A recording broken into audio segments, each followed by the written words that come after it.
സെൽവൻ നാളെ ഒരുപാട് കൊള്ളങ്ങളായിട്ട് ഭയങ്കര കണ്ടുപിടി കിട്ടിയ പൈസ 1000 കിട്ടും. 1000 1500 കണ്ടുപിടിച്ച് നടന്ന ആളല്ല. വീട്ടിൽ 5 പൈസ കൊടുക്കാത്തോളാണ്. പക്ഷെ എന്റെ പെണ്ണും മക്കളും ഒരുപാട് കരഞ്ഞ് ഇങ്ങനെ തങ്ങളുടെ ഉപ്പെടുത്തുന്നു.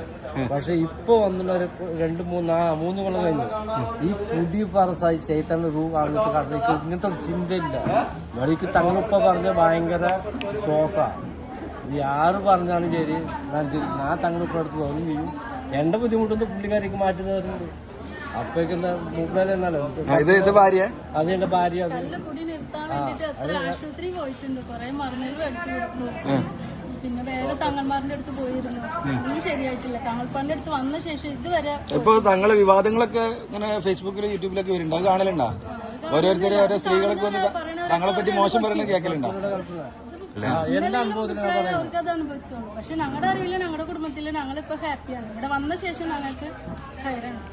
മറ്റു പണിക്ക് പോവില്ല, കിട്ടിയ പൈസ ഒക്കെ കണ്ടുപിടിച്ച് തീർക്കുകയാണ്.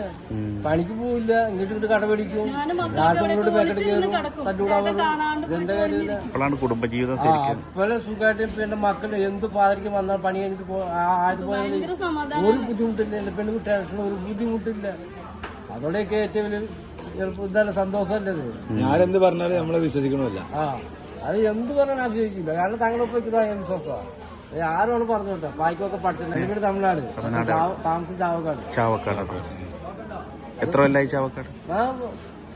10-20 കൊല്ലം കഴിഞ്ഞു. ഞാൻ കേരളത്തിൽ വന്നിട്ട് 30 വർഷം അടുത്ത്. ഇത് വീഡിയോയില് കണ്ടിട്ട് ചേട്ടനായിട്ടാണ് വന്നതാണ്. അപ്പൊ വേറെ ഒന്നല്ല, കുടി നിർത്തൂന്ന് പറഞ്ഞു തങ്ങളിപ്പോ പറഞ്ഞു വെച്ചതാ. പോയ ശേഷം പിന്നെ ഇതുവരെ കുടിച്ചിട്ടില്ല. 2 വർഷം കഴിഞ്ഞു. 2 കല്ല് ഷോപ്പും പോവില്ല, ബാർക്കും പോവില്ല. ഞാനിത് പറ്റില്ല. ഒരാൾ മദ്യം അടിച്ചു മണം പോലും പറ്റുന്നില്ല. ഞാൻ മാരിക്കും. ഞാൻ പറഞ്ഞ മാരി നോക്കാൻ ഞാൻ തടി കൂറാൻ നോക്കും. മണക്ക് പറ്റില്ല. ഇത് നാട്ടിൽ പോയി ഇഷ്ടമുള്ള സാധനം ഉണ്ട്, തൊടുവില്ല. നാണ് ഇവിടെ എന്റെ പെണ്ണ് കുട്ടികൾക്ക് ഏറ്റവും സന്തോഷം ഇതല്ലേ. പല ആൾക്കാർ പലതും പറയും ഇതൊക്കെ പഠിച്ചിട്ടുണ്ട്. ഞാൻ അത് കൈകൊണ്ട് തൊടുവില്ല. എന്റെ അച്ഛനും വീട്ടിൽ വന്ന ആളുകൾക്ക് കള്ള് ചേട്ടൻ വാങ്ങിക്കൊടുത്തു. മേടിച്ചു കൊടുക്കില്ല. ആവശ്യത്തിനാണ് ഇത്ര ഒഴിവാക്കാൻ പറ്റുന്നത്. കല്യാണം ഉണ്ടായിരുന്നു, പിന്നെ അളിയന് മറിച്ചിട്ടുണ്ടായിരുന്നു. പൈസ കൊടുക്കും. അത് നമ്മൾ ഇങ്ങോട്ട് പോവില്ല. പൈസ കൊടുത്തിട്ട് ഒഴിവാക്കും. എന്തായാലും ഇവിടെ വന്നോണ്ട് ഇപ്പൊ ജീവിതം ഹാപ്പിയാണ്. ഇതൊക്കെ വയ്യാണ്ട് കുറെ നാളായിട്ട് ആശുപത്രിയിലായിരുന്നു. ഒരുപാട് ബുദ്ധിമുട്ടുണ്ട്. ഇത് വേറെ വിഷയം.